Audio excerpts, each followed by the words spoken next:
Sir இப்போ ஒருத்தவங்க கேட்டுக்கிறது என்ன அப்படின்னா, மகளிர் சுயஉதவி குழுல கடன் வாங்கிட்டு திருப்பி செலுத்தாம இருப்பவர்லாம் பெரும்பான்மையினர் கேட்டா இழுத்தடிக்கிறாங்க.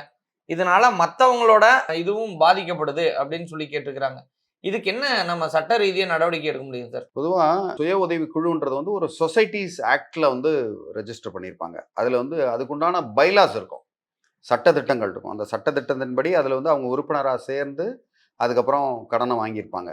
அந்த மாரி அவங்கள வந்து ஒரு நோட்டீஸ குடுத்து, நீங்க கண்டிப்பா இத செலுத்தணும் அப்படின்னு சட்ட ரீதியான நடவடிக்கைய நீங்க கண்டிப்பா எடுக்க முடியும்.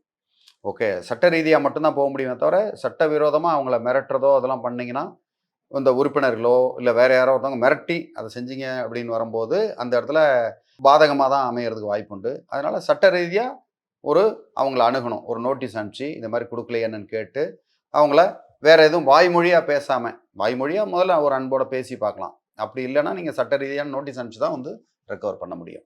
சார் இப்ப இத நடத்துறாங்கல்ல சார், ம். அவங்க மணி மிஸ்மேனேஜ்மென்ட் பண்ணியிருந்தா, அதுல எப்படி சார் மத்தவங்க கேட்க முடியும்? கண்டிப்பா வந்து மிஸ்மேனேஜ்மென்ட் பண்ணியிருந்தா, அது வந்து போலீஸ் கேஸ் தான். மிஸ்மேனேஜ்மென்ட் கம்ப்ளைண்ட்ட வந்து நீங்க கிரிமினல் கம்ப்ளைண்ட்டா எப்படி மிஸ்மேனேஜ்மென்ட்? எப்படி பணம் உள்ள வந்துச்சு? அந்த பணத்த வந்து அத என்ன பண்றாங்க? அப்படின்றத பார்த்து, தாராளமா அந்த குழுவிலேயே கேள்வி கேட்டு, அதுக்கு உண்டான பதில வந்து கிடைக்கும். அப்படி பதில் அவங்க தராத பட்சத்தில கிரிமினல் கம்ப்ளைண்ட் நம்ம ஃபைல் பண்ண முடியும்.